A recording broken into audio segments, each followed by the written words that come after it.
ورحمة الله وبركاته. بسم الله الرحمن الرحيم. الحمد لله رب العالمين، الصلاة والسلام على رسول الله صلى الله عليه وسلم. إن شاء الله تجويد እንጀምራለን። نعم ያው ተጅዊድ ለእያንዳንዱ አካል በጣም አስፈላጊ የሆነ ጉዳይ ነው። التجويد نعم ያው ተጅዊድ ማለት እንደሚታወቀው በጣም አንገብጋቢ በጣም አስፈላጊ ለቃሪ አንባቢ ለሆነ አካል ቁርአንን ለሚያነብ አካል በጣም የሚያስፈልገው መሰረታዊ ትምህርት ነው። ስለዚህ እያንዳንዱ አካል ለተጅዊድ ያለው ትኩረት ለተጅዊድ ያለው ፍላጎት ከፍ ያለ ላቅ ያለ መሆን አለበት ማለት ነው። እንደ ዋዛ ፈዛዛ እንደ ቀልድ ሊያየውና ሊመለከተው አይገባም ማለት ነው። ኢደን ባረከላሁ ፊኩም ተጅዊድ ማለት እንደ ሉገተን እንደ ቋንቋዊ አጠቃቀም ከሆነ ተሕሲን ማሳመር ነው። ጀወደ ይጀውዱ ተጅዊደን አሳመረ ያሳምራል ማሳመርን ማለት ነው። بمعنى حسن يحسن تحسينا እንደማለት ማለት ነው።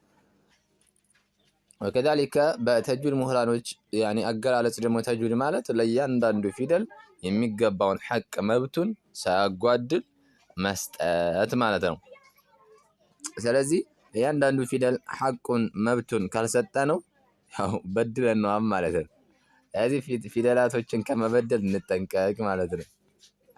የሚገባቸውን ሐቅና መብት ሳንቀንስ ሳናጓድል እንስጣቸው ማለት ነው። نعم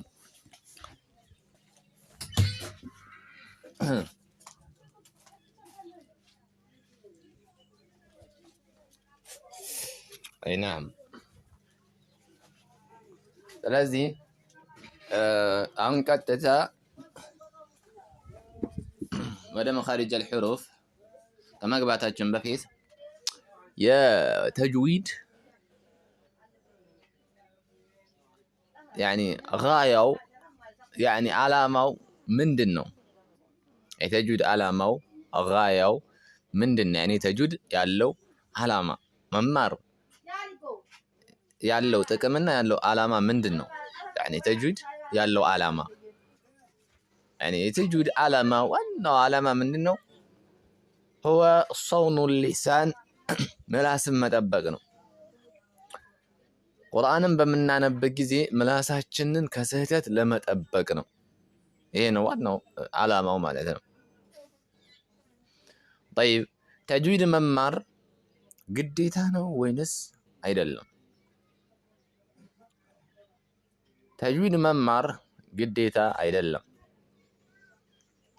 ነገር ግን ቁርአንን በተጅዊድ ማንበብ ይሄ በእያንዳንዱ አካል ላይ ግዴታ ነው። አለይኩም ሰላም ሁለተኛው ነው ያለው። ስለዚህ ቁርአንን በተጅዊድ ማንበብ በእያንዳንዱ አካል ላይ ቁርአን በሚቀራ ሙከለፍ በሆነ አካል ላይ ግዴታ ነው፣ ዋጅብ ነው ማለት ነው። ቁርአንን በተጅዊድ ማንበብ ቁርአንን በተጅዊድ ለማንበብ ደግሞ ህግጋቶችን መማር አስፈላጊ ነው። እሱ ብሩ እንትን ይሄን طيب ان شاء الله ስለዚህ ቀጥታ ወደ መኻሪጅ አልሑሩፍ እንግባ ማለት ነው።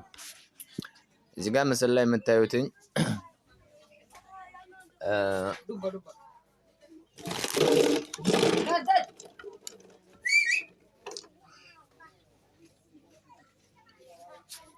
ናም በምስል ላይ እንደምትመለከቱትኝ ዋና ዋና የአረብኛ ፊደላት መውጫ ቦታዎች ይለናል። ዋና ዋና የአረብኛ ፊደላት መውጫ ቦታዎች ዋና ዋና يعني ዋና ዋና ማለት يعني ይሄ ግልጽ ነው። የአረብኛ ፊደላት መውጫ ቦታዎች አንደኛው አልጀውፍ ይኸው እዚህ ጋር አንደኛ አልጀውፍ ነው። አንደኛው አልጀውፍ ጀውፍ ይባላል። ጀውፍ ይችን ቀስቷን ተመልከቷትኝ አያት ይችናት ጀውፍ አያት ይች ማለት ነው። ጀውፍ ማለት ከዚህ ካፋችን ጀምሮ እስከ ጉሮሮአችን ድረስ ያለው ክፍት ቦታ ያ ጀውፍ ይባላል። ያው በአረንጓዴ ከለር የተከበበው ማለት ነው። ጀውፍ ማለት ከአፋችን ከዚህ ጀምሮ እስከዚህ ድረስ ያለው ክፍት ቦታ ጀውፍ ይባላል።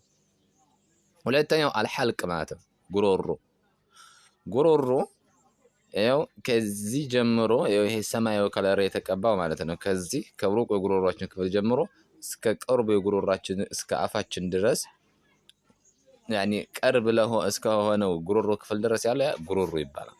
አልሐልቅ ማለት ይሄ ሰማያዊ ከለር የምትመለከቱ ማለት እቺ ቀስቷን አይታችሁ እቺ ሰማያዊ ከለር ማለት ነው። ይሄ ሐልቅ ይባላል። ሌላኛው ደግሞ አሊሳን ምላስ። ምላስ ያው እንደምታዩትኝ ይሄ ነው።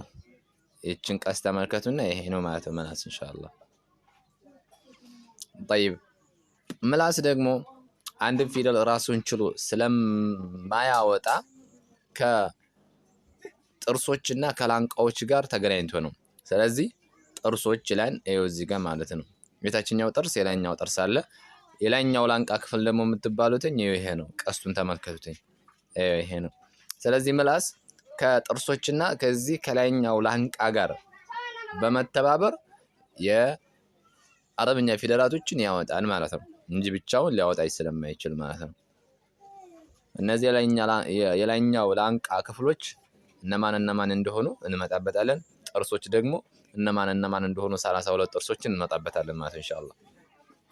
ሌላው ከንፈሮች፣ ሁለት ከንፈሮች አሸፈታን፣ ሁለት ከንፈሮች ማለት ነው። እነዚህም ዋና የአረብኛ ፊደላት መውጫ ቦታ ነው ኢንሻአላህ። በዝርዝር እንመጣበታለን። እነዚህ የምናያቸው በሁለቱ ቀስቶቹ ማለት ነው እነዚህ ከንፈሮች ማለት ነው። ሌላኛው አልኸይሹም ይባላል። ኮሽኮሾ ማለት ነው። ኮሽኮሾ ደግሞ የሚባለው ይሄ ነው። ይሄ የምታዩትን ኮሽኮሾ ይባላል። በዚህ ያኒ በእነዚህ ዋና ክፍሎች 28 የአረብኛ ፊደላቶች ይወጡበታል ማለት ነው ኢንሻአላህ። ናም እዚህ ጋር አሁን በጉሮሮ 6 ፊደላቶች ይወጣሉ። በምላስ 18 ፊደላቶች ይወጣሉ። እንግዲህ በምላስ 18 ፊደላቶች ይወጣሉ። በከንፈሮች ደግሞ 4 ፊደላቶች ይወጣሉ ማለት ነው። ናም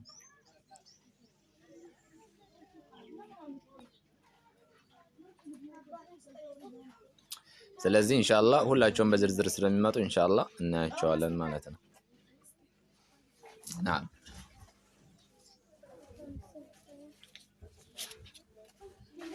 ስለዚህ እዚህ ጋር በደንብ ትኩረት ማድረግ ነው ያለባቸው። የአረብኛ ፊደላቶች ዋና መውጫ ቦታዎች ስንት ናቸው ስትባሉ 5 ናቸው ትላላችሁ። እነማን ናቸው?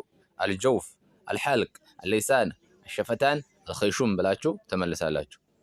ጥርሶች ከማን ጋር በመገናኘት ነው ፊደላቶችን የሚያወጣው ስትባሉ ቢማዕና ምላስ ማለት ነው። አፍወን ምላስ ከማን ጋር ተገናኝቶ ፊደላቶችን የሚያወጣው ስትባሉ ከጥርሶችና ከላይኛው ላንቃ ጋር በመገናኘት ነው ብላችሁ መልሳችሁን ትመልሳላችሁ ማለት ነው።